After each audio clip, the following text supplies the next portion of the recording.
Puig. ¿Cómo le va, senador? Bienvenido. Muchas gracias, un placer de estar con usted. Un saludo a todos quienes nos están siguiendo ahora. Encantado, senador. Bueno, ¿cómo estuvo la reunión con el presidente y si llegaron o no llegaron a acuerdos o por lo menos acuerdos macro de lo que está sucediendo en la zona sur del país y para ver si también hablaron de lo que está sucediendo en la agenda de seguridad ciudadana? Mira, fue una reunión muy seria y sincera. Debo reconocer que nos costó en un principio tomar la decisión de llegar, pero llegamos los 12 y eso demuestra el compromiso de la bancada. Lo segundo, sincera, porque se dijo exactamente lo que pensaba y se entregó un documento con 35 puntos, después se agregaron 2 en la conversación. Y a mí lo que me queda, la tranquilidad, es el compromiso del presidente, del personal, que es el responsable de mantener el Estado de Derecho en Chile. O sea, él eso lo entiende, lo reconoce. Y obviamente tiene que encontrar los mecanismos adecuados que dispone para poder lograr esto. Pero el problema de fondo está en lo que estamos viendo todos los días, que es el aumento explosivo de la delincuencia y las situaciones que están ocurriendo en el país y en particular también en la Araucanía. ¿Y cuáles son en concreto las medidas que se le pidieron, más allá de la reflexión general de él, de asumir que en su gobierno está el mandato por activar las medidas que ayudan a contribuir a disminuir los hechos delictivos, la inseguridad? ¿Qué cosas concretas como bancada ustedes le pidieron y a las cuales el gobierno al menos manifestó estar interés en comprometerse? Bueno, lo primero, aquellas cosas que son políticas y que dicen relación con básicamente no aceptar la violencia, no dejarla como algo natural, como que existe. Condenar a aquellos que la están promoviendo y también evitar la impunidad. No puede ser que aquellos que hacen actos violentos no tengan consecuencias. En medidas prácticas y legislativas, que es todo el marco donde nosotros tenemos que estar, lo primero es avanzar en algunos proyectos de ley que están detenidos o van lentos. El primero, el más importante, es separar los ministerios del Interior del de Seguridad Pública. Y Ujú. esto es trascendente porque permitiría contar en Chile con una nueva autoridad dedicada 100% a la seguridad pública y a la protección de los ciudadanos. Porque el segunda propuesta, que ya se entregó como una moción parlamentaria, somos varios los que estamos desarrollando esto, es el concepto de los centros de protección ciudadana. Muy similar a lo que tiene Ecuador, esto lo desarrolló el gobierno del presidente Correa, y es básicamente integrar todos los servicios para una respuesta rápida. Hoy tenemos 14 números distintos para Claro. llamar a diferentes personas y no están coordinados, o sea, ni siquiera sabemos si están concurriendo, cuántos se demoraron, qué problemas tienen. El presidente nos expresó que había recibido carabineros por un 40% de los vehículos que estaban sin Mm. mantenimiento. Bueno, cuando uno tiene ese control, eso no pasa, no ocurre. Tenemos que integrarnos y así poder resolver los problemas y mejorar la ciudadanía. Avanzar en la ley de inteligencia, porque sin inteligencia el Estado, el sistema de inteligencia del Estado, no va a saber, no es capaz de entender qué le está ocurriendo. Y el presidente tiene que tener inteligencia para tomar mejores decisiones. Ese proyecto también está en segundo trámite legislativo en la Cámara de Diputados, en espera de que la coalición de gobierno en estos momentos esté con los votos necesarios para avanzar. Y finalmente hablamos de un proyecto del cual soy autor junto con la senadora Carmen Gloria Aravena, que es el de protección de infraestructura crítica, basado en un principio que es adelantarse al que ocurra los hechos.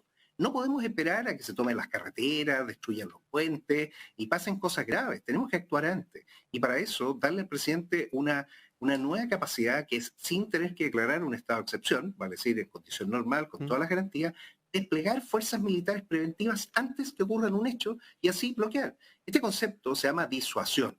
Las fuerzas militares pueden disuadir. Y es distinto a usarlas para entrar al choque cuando ya ha ocurrido alguna situación. Eso es lo que no queremos porque las fuerzas militares no están para ser policías, no es que tengan más blindaje, más armamento y enfrentarse en algo que no queremos ver aquí en Chile. Sí, senador, qué interesante lo que dice usted. Usted fue marino, así que conoce mucho de este tema que tiene que ver con la inteligencia, tiene que ver con la seguridad. Algunas aprensiones que habían cuando nació, por ejemplo, el tema de la infraestructura crítica, era que posiblemente podríamos ver a militares constantemente en el metro, constantemente en el tren, después de que se quemaron los metros y que todavía no sabemos y que se ha creado recién una comisión investigadora, la Cámara de Diputados, para investigar qué ha pasado ahí porque no se ha avanzado en nada. ¿Qué le responde a esas personas que sobre esta ley y qué le parece también que todavía no conozcamos qué pasó con el metro y quién los quemó? Bueno, lo primero, precisamente el proyecto de ley lo que busca es anticiparse, o sea, antes que lo quemen, y si hay evidencia suficiente de que van a haber ataques, bueno, uno despliega preventivamente. Si Carabineros esa noche cuando se queman los metros no fue capaz de concurrir. pero si, no es, si tenemos inteligencia, y eso espero que la comisión lo determine, si habían indicativos que Mm. decían va a haber un ataque, va a haber algo, va a ocurrir, bueno, mover fuerzas antes. Esto ocurre en toda Europa y los despliegues no se hacen permanentes. Las fuerzas militares tampoco pueden estar todo el tiempo dedicados a custodiar un camino o estar en un lugar físico. El empleo oportuno, disuasivo, y después obviamente se retira, si ya una vez controlado, porque se tienen que actuar las investigaciones y se tienen que aprender a aquellas personas que están causando los delitos. Fíjate que el mayor problema que tenemos hoy es el porte ilegal de armas, Sí, el pues. uso de armamento de guerra, que está en todos lados, y eso está prohibido en la ley actual. O sea, no hay que esperar ninguna ley para actuar y sacar las armas que están en estos momentos en el lugar, siendo usados en contra de conductores de camiones. La protesta de los camioneros fue porque estaban inseguros y necesitaban. Lo segundo, la comisión investigadora, es muy bueno siempre poder entender los fenómenos y darnos cuenta de las cosas que fallan. ¿Y qué falló nuestro sistema de inteligencia? Para poder ver que estaba... Mira, fíjate que la inteligencia no es esa inteligencia de tener la capacidad de ver qué está ocurriendo, es entender todos los fenómenos. Un estallido de la magnitud que tuvimos y después una salida de más de 1 millón de personas es por algo que está pasando. O sea, nadie puede decir, es que yo no lo vi. No, si se estaba viendo, esto estaba ocurriendo. Y esa información es la que tiene que tener el presidente o presidenta que está a cargo para poder tomar decisiones preventivas y anticiparse que ocurran los hechos. La inteligencia entonces mucho más allá de estas cosas que vemos agentes secretos, de Mm. espía, es mucho más, es entender el problema complejo que tiene el Ejecutivo, el presidente, para tomar decisiones que tienen que ser estratégicas y se tienen que anticipar.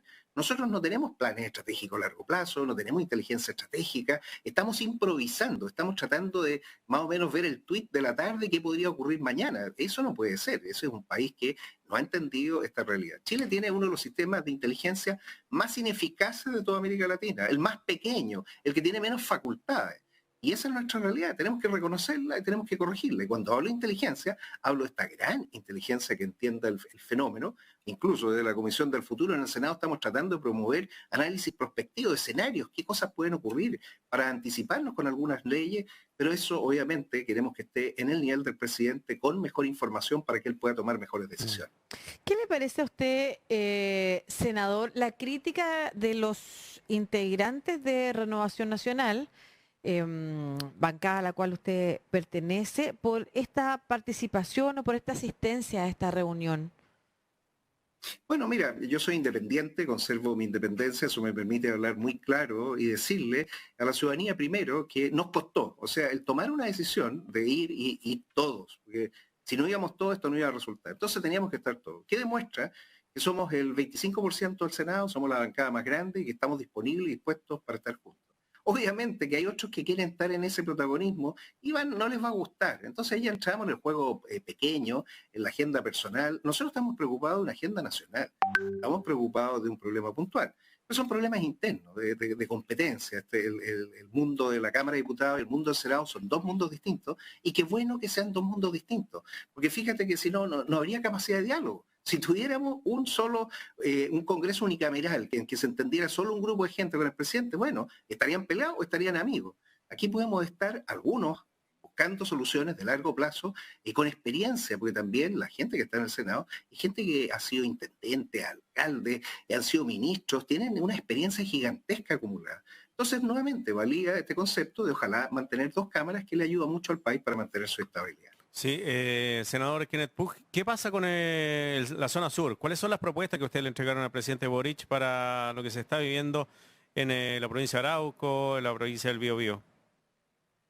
Mira, lo primero es entender que hay un grupo pequeño, ellos han declarado la guerra al Estado de Chile.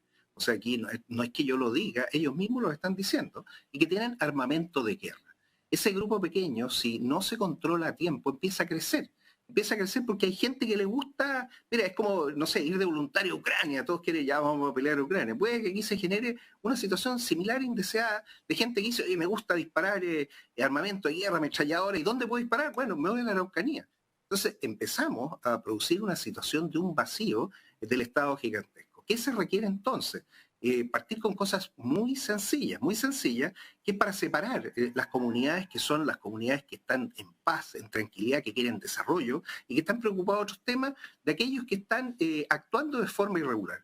Entonces, fíjate que una de las cosas que se le pide es impulsar un requerimiento ante el Tribunal Constitucional para declarar como inconstitucional a las organizaciones radicalizadas y que operan de forma terrorista, porque esos objetivos no respetan los principios básicos de la democracia.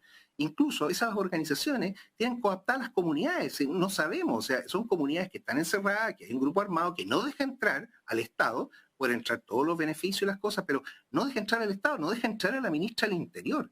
Entonces tenemos un problema grande y eso no es democrático. En una democracia nadie puede estar sobre la ley, nadie se puede arrogar el yo uso armamento de guerra, no respeto la ley, y yo no permito el libre tránsito en mi territorio, no respeto la ley. Entonces, siendo antidemocráticos, bueno, declarémosla, porque esa es la realidad. Y separemos un problema que tiene otro origen y que es realmente propio de la cultura de un pueblo ancestral que respetamos y reconocemos, con unos delincuentes que están usando organismos fachada esto para traficar con droga, con armamento y controlando poblaciones. No es lo que queremos. Si logramos entonces establecer esta separación y apoyar a aquellos que están en el lado bueno, preocupados de sus comunidades para salir adelante, vamos a poder evitar que estos grupos radicalizados tomen el control de ellos, que es lo que no queremos. No se puede en una democracia estar sobre la ley, ni saltarse la ley, y eso es lo que no han querido entender. Entonces, lo primero, separemos. Son dos grupos totalmente distintos que tenemos que actuar. De ahí viene algo que es bien importante, porque la solución aquí no es un tema solo de seguridad. Necesitamos mejorar caminos, infraestructura, colegios, educación, inversión. Pero ¿cómo van a invertir aquellos que tienen recursos si existe tanta inestabilidad? Entonces, la misma violencia está generando que no lleguen recursos a la región. Y la región no se va a poder desarrollar si no logramos establecer entonces este proceso. Sí. Esto requiere de una autoridad que sea capaz de sentarse a conversar de verdad. Fíjate que el ministro Moreno lo hizo muy bien hasta que, bueno, tuvo que salir. Claro. Bueno, esperemos que alguien del mismo nivel sea capaz de sentarse con ellos y poder producir un acuerdo que es valioso para todo el país. Claro, tuvo que salir luego del asesinato de Catrillanca, ¿no es cierto? Fue lo que paró finalmente esas conversaciones que estaban teniendo progresos, al menos en lograr sentar en la misma mesa a representantes de las distintas partes. Así es. Claro, distintos grupos involucrados más directamente en este conflicto chileno-mapuche y que tiene por otro lado toda esta conjunción de grupos que se aprovechan de circunstancias que no tienen nada que ver para desarrollar estas actividades de crimen organizado o delitos. A propósito de la asistencia de ustedes como senadores a la conversación a la que fueron invitados con el ministro Sexpress y el presidente Gabriel Boric, también por otro lado supimos de la llamada del presidente o la conversación que tuvo con el cabecilla de la UDI, ¿no es cierto?, con Javier Macaya. Entonces se está avanzando en la idea de generar un acuerdo nacional por la seguridad. Ese acuerdo, en el caso de usted, ¿estaría sometido a ciertas condiciones? Porque ha hablado de lo que le han propuesto, de algunas cosas de lo que el mismo gobierno estaría dispuesto a avanzar, pero saber si hay algunas condiciones, y lo pongo en concreto a propósito de la conversación que hay en el Congreso respecto de una posible ley de amnistía u otros vinculados con el estallido social. No sé si entonces existen condiciones, como le digo, para avanzar en ese acuerdo. Mire, aquí lo que tenemos que tener claro es que tenemos un sistema de justicia que se preocupa de dar a cada uno lo que merece. Eso es la justicia y tenemos que respetarlo. Saltarse ese proceso se puede y para eso el presidente puede usar el sistema del indulto. Lo que pasa es que a los presidentes no les gusta indultar. Pero amnistiar, borrón y cuenta nueva, es algo que obviamente no va a existir en los votos para poder apoyar esa iniciativa. Sí, vamos a estar disponibles para todo aquello que permita establecer un nuevo sistema. Si no, podemos seguir enfrentando el gran problema que tiene el país con el sistema actual. Los resultados que obtenemos no son los mejores y tenemos que cambiarlo. Y ese cambio es total. No solo el Ministerio de Seguridad Pública, también tiene que venir una reforma al sistema procesal penal. Y esto estamos hablando de también producir cambios dentro del Ministerio Público. Si somos capaces entonces de entender los problemas en su origen y diseñar un sistema mejor, donde se requiere trabajo legislativo, los parlamentarios vamos a estar disponibles para eso, para hacer algo que sea trascendente y permanente. Y el resto, el gobierno tiene instrumentos, el presidente especialmente, para hacerse cargo de aquellas cosas que él cree que no están bien. Entonces, en vez de buscar una ley y un acuerdo, es mejor buscar donde tenemos puntos en común que solucionen un problema grande y completo para el país y dejarle al presidente las atribuciones que él tiene para resolver de la mejor forma que él quiera cada uno de los casos puntuales. Sí, hemos visto que hay un problema grave con las prisiones preventivas, senadora. Hay gente que está 2 años detenida sin que haya un juicio todavía. ¿Para usted es importante revisar eso también, que se acorten las prisiones preventivas? Sí, mira, es que me he referido a eso cuando dije ¿Ya? tenemos que hacer una reforma al sistema procesal penal y tenemos que ser capaces de actuar reformando el Ministerio Público lo que tenemos. Si eso está malo, o sea, eso es parte del problema.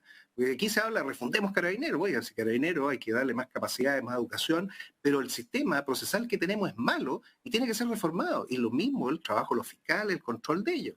O sea, fíjense que ocurre el absurdo de que, no sé, un grupo de infantes de marina es atacado, tienen que ellos defenderse y resulta que ahora son los procesados. O sea, tenemos un problema de la forma en que se está administrando los procesos de investigación y eso es parte del problema. Las personas no pueden estar privadas de libertad en forma inconsciente. O sea, tiene que haber una conciencia y tienen que haber tiempos prudentes. Yo invito entonces a los parlamentarios de gobierno ahora a hacer esta reforma al sistema procesal penal. Pero eso es lo que tenemos que hacer, no amnistiar. Solucionemos el problema para siempre. Yo voy a estar disponible para esa reforma, pero eso es lo que tenemos que hacer. No hacer soluciones de parche, hacer soluciones permanentes. Muy bien. Kenneth Puig, senador independiente y también está en la bancada de Renovación Nacional. Senador, un gusto, que esté muy bien. Hasta luego.